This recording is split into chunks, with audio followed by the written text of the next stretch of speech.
On the organ, we're listening to Peter Holder, sub-organist of the Abbey. And now, more representatives of foreign governments and of territories where the Queen, through the Commonwealth, was head of state.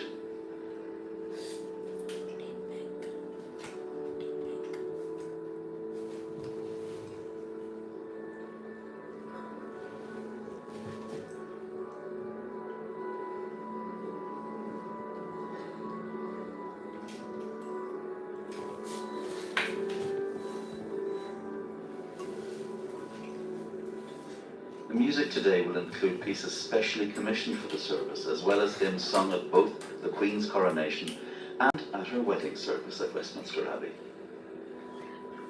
To mark her 90th birthday, the Queen listed her 10 favourite pieces of music. One of the hymns was "The Lord's My Shepherd," which will feature in the service today. And now we see more representatives of foreign governments, among them the President of Tanzania, the first woman president of that country, a member of the Commonwealth. Also the President of Singapore.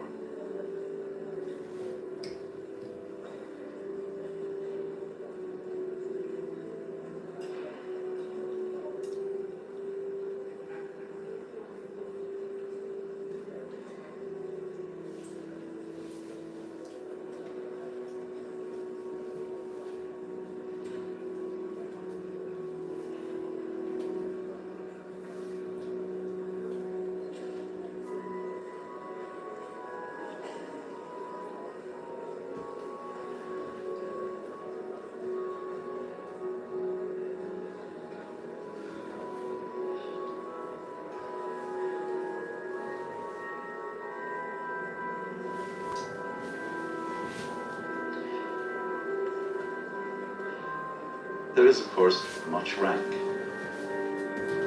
much high presence, but this is an equalizing occasion.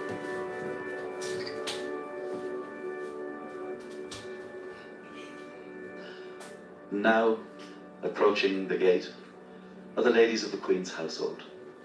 Among them, Lady Susan Hussey, who was close to the Queen, godmother to Prince William, and during the pandemic was the only person who was part of what was called HMS Bubble. And she attended the funeral of Prince Philip along with the Queen.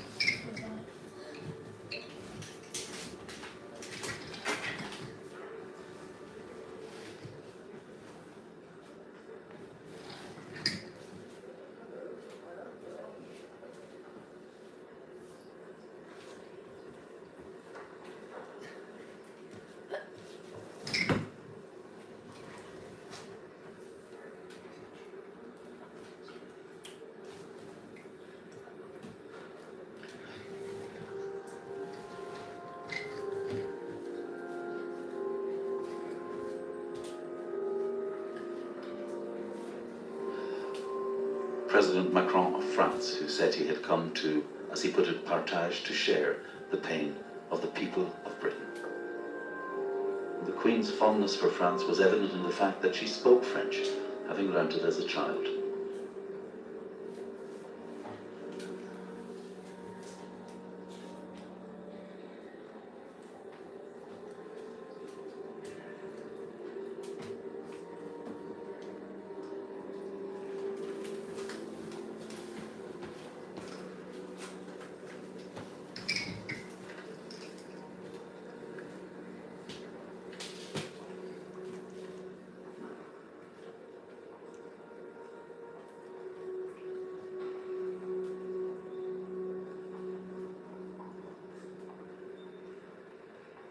And now the President of the United States, Joseph Biden, and his wife, Jill Biden.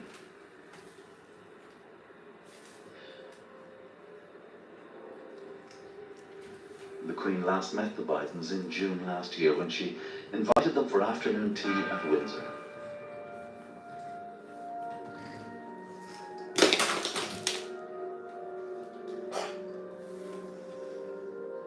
The Queen first met a serving US President, Harry S. Truman, as Princess Elizabeth, in 1951.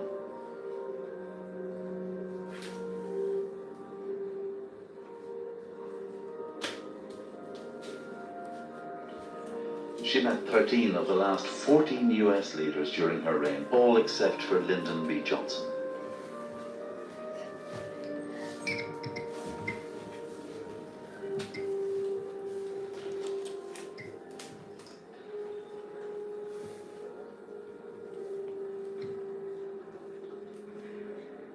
And now we see the beginning of the procession, which will include holders of the Victoria Cross, the George Cross, and the Orders of Chivalry. And they're entering in procession from under the croft via the west cloister door.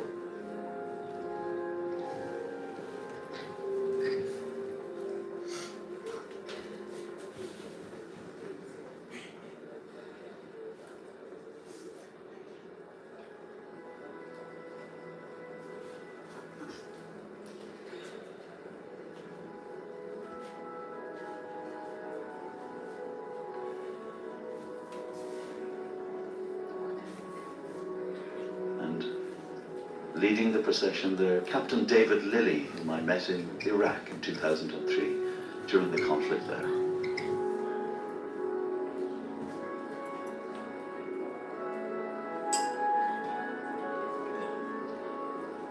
Seven Victoria Cross and 10 George Cross medal recipients have been invited to the service, including 1 from New Zealand and 4 from Australia. Johnson Bahari, who was decorated for his bravery during the Iraq War.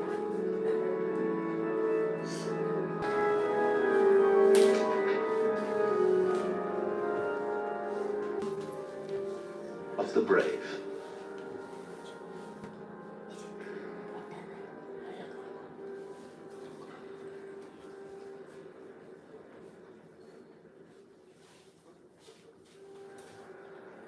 And outside in Parliament Square, you can see that the Tri-Service Guard of Honour is now in place, facing New Palace Yard, facing the Elizabeth Tower, and ready for that procession to begin. The route from the Hall along Broad Sanctuary to Westminster Abbey, lined by personnel from the Royal Navy and the Royal Marines. And of course, we've been focusing in recent days on Westminster Hall. There it is, the most ancient part of the Palace of Westminster, dating from around 1097. And during its long history, it's been all kinds of things. It's been a courthouse, it's been a market, it's been a dining room. Well, it's still there. It's a vast space, great sense of history. It's oak, hammer beam roof, and of course it is the perfect setting, ground setting for a monarch lying in state. Now the massed pipes and drums, well, they've also reached Parliament Square. They're ready to lead off the procession. Drum majors doing their work immaculately as usual, and just across from them there, facing Parliament, the Guard of Honour involving the Army and Navy and Air Force, and the Royal Marines band also there to accompany the Tri-Service Guard of Honour. The bearer party, that's the party that will be in charge of transferring the coffin from the catafalque to the gun carriage, well, that's provided appropriately by the Queen's Company 1st Battalion Grenadier Guards, and they will soon be in place in Westminster Hall itself. That's the Guard of Honour that we're seeing there, but the bearer party is soon to be inside.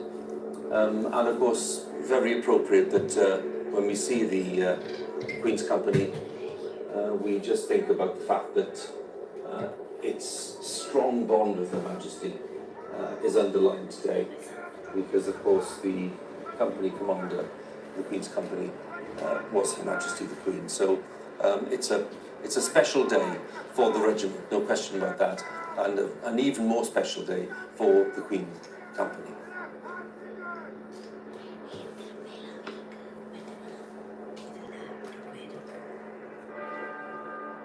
Now, if you'd like more information about the procession order, you can find a specially made graphic on the BBC News Online part of the website, which details the formation and those taking part. There it is, bbc.co.uk/news, who is in the main procession.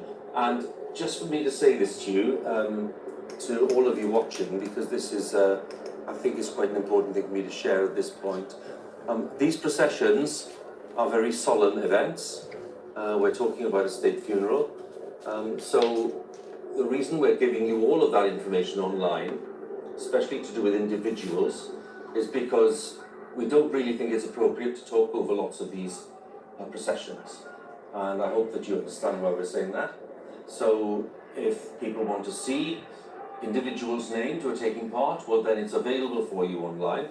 But when we cover these processions live on BBC One here, we are doing so with minimal commentary because we feel that is the most respectful way of covering what is a state funeral today. So that's the plan, and I hope that that message is one that you are receiving positively. And with that in mind, let me introduce my next guest, because Paddy Harbison is the former Communications Secretary to, well, the King and Queen Consort now, and indeed the Prince of Wales and the Princess of Wales now, but in a different capacity, a previous capacity. Thank you for coming in, Paddy.